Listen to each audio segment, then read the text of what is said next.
and gentlemen, for our opening keynote on how financial service industry is driving superior digital experience, we're now joined by our speaker, Mohammed Afdhal bin Mohammed Nayan, the Chief Transformation Officer of the Malaysia Digital Economy Corporation. Well, his main responsibilities are to drive forward MDEC, a reinvent mission and accelerate capability building to realize the aspirants of the Malaysia Digital Economy Blueprint, My Digital. Well, with this, I'd now like to humbly invite on the stage and screen Mohammed Afdhal. Nayan, thank you for joining us and giving us your valuable time. How are you feeling today? I'm good. Good morning, everyone. Absolutely. So with this, the stage and screen is all yours. Welcome again. Thank you.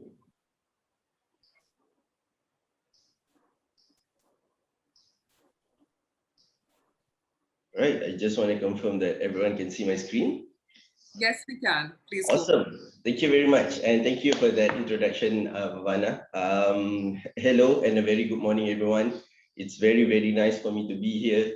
First of all, I would like to give my heartfelt appreciation to the organizer, TrustCon, for inviting me to be a speaker in this session.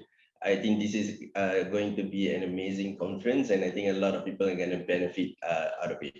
My name is Afdhal, and I lead the transformation at Malaysia Digital Economy Corporation, or in short, MDEC. I'm super excited to be here and to be able to share my thoughts and have this conversation about how the financial service industry is driving superior digital experience during COVID-19 with everyone. So, let's just go ahead with it. As you're aware, the pandemic has accelerated the tech adoption amongst all of us. It's very significant. According to Microsoft, we saw 2 years of digital transformation happen in 2 months. That is just crazy, right? So with that, many of us depending on technology to work from home, relying on our mobile apps for our online purchases, as well as managing homeschooling through e-learning facilities. Microsoft also mentioned that from remote teamwork and learning to sales and customer services to critical cloud infrastructure as well as security, we are working alongside customers every day to help them to stay open for business in a world of remote everything.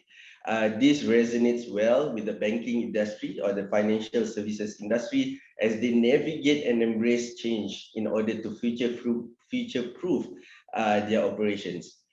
Today, more technologies are being implemented, not just by the banks, but also by other financial players looking for a piece of the pie.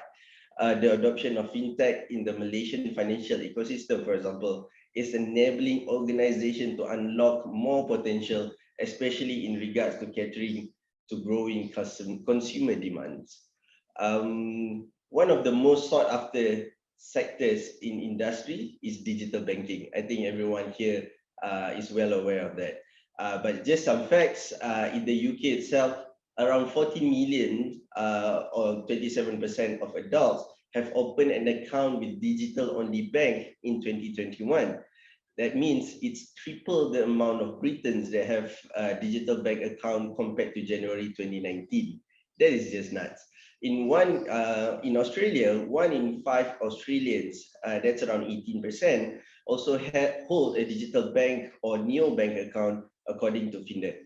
What's more significant, however, is the fact that digital banks across Asia Pacific enjoyed 3 times the growth in customer bases compared to traditional banks in 2019 and 2020.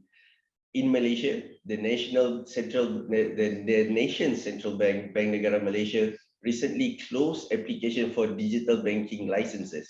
The response has been beyond impressive, with a large number of contenders vying for only 5 precious licenses that is on offer. The Visa Consumer Payment Attitude Study shows that Malaysia is experiencing a significant acceleration in digital adoption due to the pandemic in the past 18 months. What is more interesting is that the study showed that over 74% of Malaysians are aware of digital banking, and the majority are interested in using their services. As a result, traditional banks are re-evaluating the importance of real estate in how they operate. as well as how they should be interacting with staff working from home as part of the shift towards hybrid model of working. So let's talk what are the biggest challenges of COVID-19 for financial services sector, right? This is what we're going to talk about. So for me, I can see four major challenges. I believe it can be trained down into four. Number one is the access to services. Number two, virtual capabilities. Number three, change in mindset. And number four is the overwhelming workload that is coming. In the banking industry, the major shift has been on how to deal with their customers. During the emergence of the pandemic, branches have been either fully closed or restricted in terms of who can be in the branch. This has shifted the customer experience for banks to be most, or if not all, to virtual. However, for the banks themselves, the IT departments have to make sure that all virtual capabilities are fully supported and always accessible 24/7 with zero failure. However, and I think most of you know about this, is that most banks' infrastructure were designed for around 5% of the workforce to work remotely. That is just crazy, right? Banks had to work out how to transition 80% of their staff to remote working in a matter of weeks, if not days. This also means having to work out how to manage performance of employees and remain connected to customers, which has had a major impact. From the employee's perspective, they will now need to balance a new workload because even certain tasks that were done in the branch, they have to give it and move it to virtual. In terms of customer experience, banks have had to make various ways in handling this, even reaching out proactively to handle the temporary relief such as loans, mortgages, credit cards. This means at the back end, making sure banks are really collecting customer data to see who might be at risk and who might need help and proactively reach out to those customers. So how have financial services sector navigated this challenge, right? This is some learnings that I have observed in the past 22 months. So if you look at this, what I see is that the financial industry have been helping customers to go digital. In the current crisis, there are immediate actions that the banks have taken to help retail and small business customers. In particular, they can support the use of digital channels so that customers can bank from home and they can provide extra support to borrowers in distress. According to VMware, the customers' battleground for Malaysia banks and other financial services have now shifted online, with 55% of Malaysian surveyed now preferred to engage their banks via apps rather than visiting in branch. Leading ahead, so this is where Malaysia leads, where we have 55%, and Singapore has 51%, Indonesia have 53%, we are only behind Thailand, where Thailand is at an amazing 72%. At the same time, regulation like RMIT policies were created to ensure Malaysian banks and financial institutions properly manage their cyber risk exposure by establishing the necessary risk framework, governance structure, policies, and procedures. With the increasing use of technology in the financial services industry, Bank Negara Malaysia saw it necessary to put in place this framework to minimize operational disruption and maintain confidence in the system from outside threat. Number two, I see that the bank have created a new experience for distressed customers. Creating a personalized digital experience today not only keeps consumers coming back, but also builds the trust of consumers. For financial services organization, this means rethinking their core processes and operation that will empower superior digital experience for their consumers. This includes a high-level security and protection of data and ease of use across all devices and faster of speed of service. I just want to give an example between AWS partnership with Bain and Company, which took the initiative to help with an insurance called Metro Plus as they wanted to proactively reach out to these insurance customers.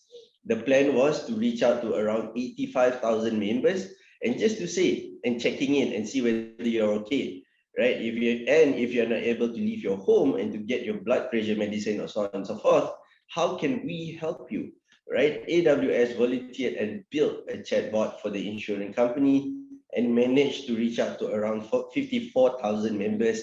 And when 1,000 members and 1,500 members were connected and given help. The main focus of this initiative was to give the members help before they reach out proactively and prevent people to keep people out of hospital. And last but not least, of what the financial industry has done is to obviously improve experience as well as operational efficiency. FIS Consumer Banking Report says that 72% of all banks' interaction are digital. A lot of automation, RPAs in FSIs has focused on customer satisfaction for quite some time already. This is where financial services has been the lead when it comes to automation. For example, if you fill in a credit card application form, those details can automatically be inserted into loan application to avoid repeating the same information. However, as people are banking on their mobile devices more than they use any other delivery channel, a poorly performing mobile application is just enough to turn off potential new customers, which, looking at the landscape right now, something that the financial services industry cannot afford. Right now, banks have also turned their attention to how they can improve employee experience, right? Especially when so many staff are feeling isolated from the office. These are done by using automation to remove menial responsibilities so that employees can spend more time on more fulfilling tasks. So but beyond all of this, why aren't 100% customer fully on board yet? And at that, we can look at trust. And this is something that I believe that the financial services industry should be focusing on in the next couple of years. Next generation technologies in banking, for example, facial recognition, are becoming trusted security interface for most customers. While more than half of Malaysians surveyed locally are comfortable with financial services organizations having access to their data, trust is still a priority when picking a provider. True enough, there is plenty of room for improvement for financial services organizations to not only deliver superior digital customer experience, but also secure digital experience that will not compromise consumers' privacy, which is extremely important. So to close this off, I believe that the financial services industry has been leading pretty well. And even in Malaysia, a lot of automation are being led by the financial services industry and being made example of superior digital experience. So to conclude, I just like to say that delivering on customer experience is an integral part of how banks reassert their positive role in society and not only making money during the coronavirus crisis. By addressing the new customer needs and concerns while improving as well their own efficiency and effectiveness, banks are not only the glue to everything, but are also the stabilizing force in a very uncertain environment. And with that, thank you very much for inviting me as the keynote speech. Thank you. Over to you, Bhavana.